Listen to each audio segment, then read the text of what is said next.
Hello friends, welcome to my channel. আজকে আবার আমি আপনাদের সাথে নতুন রেসিপি শেয়ার করতে চলে এসেছি। তো রেসিপিতে আছে দেখুন, এখানে আমি ছোট ছোট আলু কেটে নিয়েছি, একটা টমেটো নিয়েছি। তো আমি এটা করব আলুর তরকারি। আর এখানে আছে আলুর তরকারির জন্য একটা তেজপাতা, একটু মতলব 1 চামচ পরিমাণ কালো জিরে আর 2টো কাঁচা লঙ্কা। তো বন্ধুরা, এখানে দেখুন আমি কড়াই বসিয়ে দিয়েছি গ্যাসে।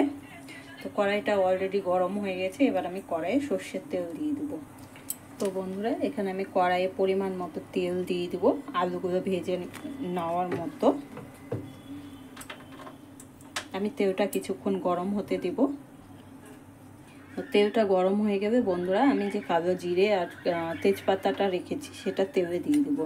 তো দেখুন বন্ধুরা, তেলটা বেশ প্রায় গরমই হয়ে এসছে। তো এর মধ্যে আমি দিয়ে দেবো তেজপাতা, আর যে আমি হাফ চামচ পরিমাণ কালো জিরেটা রেখেছি সেটাও এর মধ্যে দিয়ে দিব। তো এবার কালো জিরেটা হালকা লাল হবে। তো আমি আলুগুলো যে ছোট ছোট করে কেটে ধুয়ে রেখেছি সেগুলো আমি তেলের মধ্যে দিয়ে দিব। তো বন্ধুরা দেখুন, কালো জিরেটা চটচট আওয়াজ করছে, তার মানে কালো জিরেটা হয়ে গেছে। এবার আমি এর মধ্যে আলুগুলো দিয়ে দেবো। আলুগুলো দিয়ে বন্ধুরা আমি ভালো করে আলুটা ভেজে নেব, ভেজে করে মিশিয়ে নেব। নিয়ে আমি এতে দিয়ে দিব আমি 1 চামচ পরিমাণ লবণ। আমি 1 চামচ পরিমাণ লবণ দিচ্ছি, আপনারা চাইলে আপনাদের স্বাদ অনুযায়ী দেবেন। আর এখানে আমি হাফ চামচ পরিমাণ হলুদ দিয়ে দিলাম। এবার এটাকে আমি ভালো করে নেড়ে করে মিশিয়ে নেব, দিয়ে কিছুক্ষণ ধরে এটা ভেজে নিব। হালকা সিদ্ধ হয়ে যাওয়ার মতো ভেজে নেব। আর বন্ধুরা, এখানে যে আমি 2টো কাঁচা লঙ্কা কেটে রেখেছি সেই কাঁচা লঙ্কা দুটো এর মধ্যে দিয়ে দেবো। তো বন্ধুরা, আজকে আমি এই সবজিটা করছি নিরামিষ কালো জিরে দিয়ে। আপনারা এই সবজিটা লুচি, পরোটা এবং রুটির সাথেও খেতে পারেন, এবং কি মুড়ির সাথেও খেতে পারেন। মুড়ির সাথেও খেতে খুব টেস্ট হয়। তো আপনারাও এইভাবেই নিরামিষ তরকারি বানাতে পারেন ঘরে। তো শনিবারের দিনে ভালো কাজে লাগে।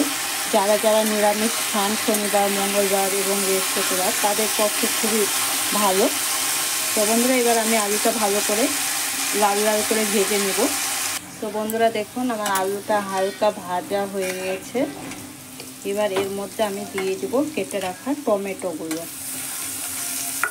এবার টমেটোটা দিয়ে হালকা নেড়ে চেড়ে নেব, নিয়ে আর কিছুক্ষণ ধরে ভেজে নেব। তো বন্ধুরা দেখুন, টমেটোটা দিয়েও আমি কিছুক্ষণ ধরে ভেজে নিয়েছি। এবার আমি এর মধ্যে পরিমাণ মতো জল দিয়ে দেবো। এখানে আমি জল দিয়ে দিয়েছি পরিমাণ মতো, কেননা আলুটা আগে থেকে সিদ্ধ হয়ে আছে, তার জন্য অল্প করে জল দিয়েছি। এবার এটাকে আমি 10 থেকে 15 মিনিটের জন্য ফুটতে দেব। তাহলে সবজিটা আলুগুলো সিদ্ধ হয়ে যাবে। তো বন্ধুরা, আজকের ভিডিওটা আমার কেমন লাগলো লাইক, কমেন্ট, শেয়ার করবেন এবং সাবস্ক্রাইব করবেন। আর নতুন নতুন ভিডিও পাওয়ার জন্য সাথে থাকবেন। আর কেউ যদি আমার ভিডিওতে নতুন হন তো চ্যানেলটা সাবস্ক্রাইব করবেন। তো বন্ধুরা দেখুন, আমি 10 থেকে 15 মিনিট পরে আবার চলে এসেছি। এই দেখুন সবজিটা কত সুন্দর হয়েছে, আলুগুলো সিদ্ধ হয়ে গেছে, আর আমার আলু সবজিটাও কমপ্লিট হয়ে গেছে। তো বন্ধুরা, এবার আমি এর উপর থেকে দিয়ে দেব কেটে রাখা ধনে পাতাগুলো দিয়ে একটু নেড়ে চেড়ে মিক্স করে নিব। তো বন্ধুরা, আজকে এর মতো আমি এখানেই শেষ করছি। আবার ঘুরে আসবো নেক্সট ভিডিওতে।